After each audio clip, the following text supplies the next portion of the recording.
Hello बच्चों, let's read the question. The question says choose the incorrect pair. हमें given options में से एक इनकरेक्ट पेयर को चूज करना है। हमारे ऑप्शंस है A stomata transpiration, B osmosis semi permeable membrane, C guard cells potassium ions, D exosmosis rigidity. इस क्वेश्चन में हमारा मेन की कॉन्सेप्ट सेल। सेल को हम डिस्क्राइब करते हैं as the basic structural and functional unit of life. It is the basic structural and functional unit of life.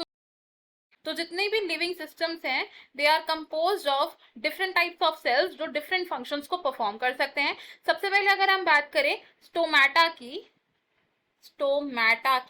Stomata present होते हैं इन द प्लांट एंड इन्हें हम डिस्क्राइब कर सकते हैं as small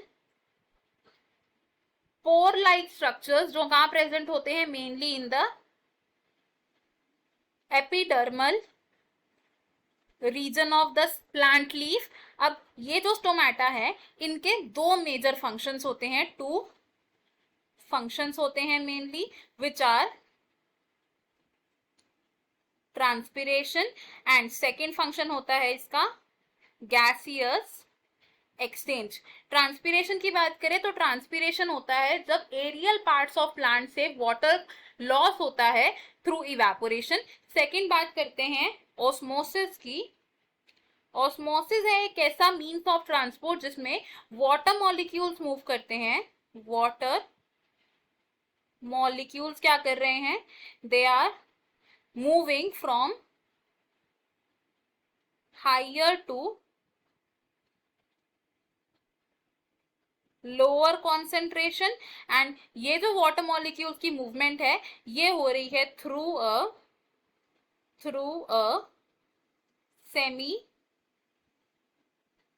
permeable membrane. Next बात करते हैं थर्ड की, which is guard cells.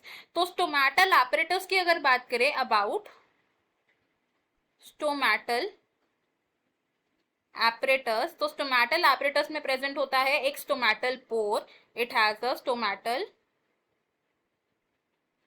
Pour and इस स्टोमेटल पोर को सराउंड करते हैं to guard cells.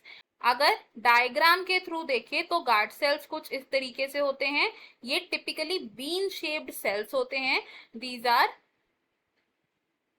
Guard cells. Guard cells stomata की ओपनिंग एंड क्लोजिंग को रेगुलेट करते हैं एंड ये क्या है, this is the stomatal pore. अब जब इन गार्ड सेल्स में टर्जिडिटी अटेन होती है, टर्जिड गार्ड सेल्स की वजह से क्या होता है, स्टोमेटा है वो ओपन हो जाता है। अब गार्ड सेल्स टर्जिडिटी को कैसे अटेन करेंगे, जब गार्ड सेल्स में के प्लस आयन यानी कि पोटेशियम आयन एंटर करेंगे तो वो हाइपरटोनिक मीडियम प्रोड्यूस कर देंगे।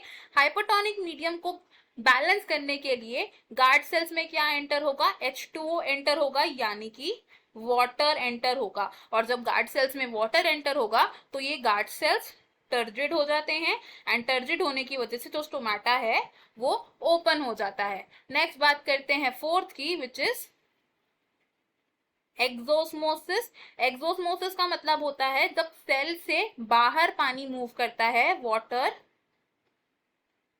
मूव्स आउट ऑफ सेल, और सेल से बाहर पानी मूव करता है जब सेल को प्लेस किया जाता है इन हाइपरटोनिक सॉल्यूशन। और एक्सोस्मोसिस का रिजल्ट क्या होता है, जो सेल है इट कैन श्रिंक। तो अगर हम अपने ऑप्शन देखें तो इसमें से हमारा जो इनकरेक्ट पेयर है that is option D, because exosmosis rigidity provide नहीं करता, ये सेल को श्रिंक कर सकता है। Option A, option B and option C wrong हो जाएंगे। ये हमारे करेक्ट पेयर्स हैं। फाइनल आंसर है option D. I hope you understood it well. Best of luck. Thank you.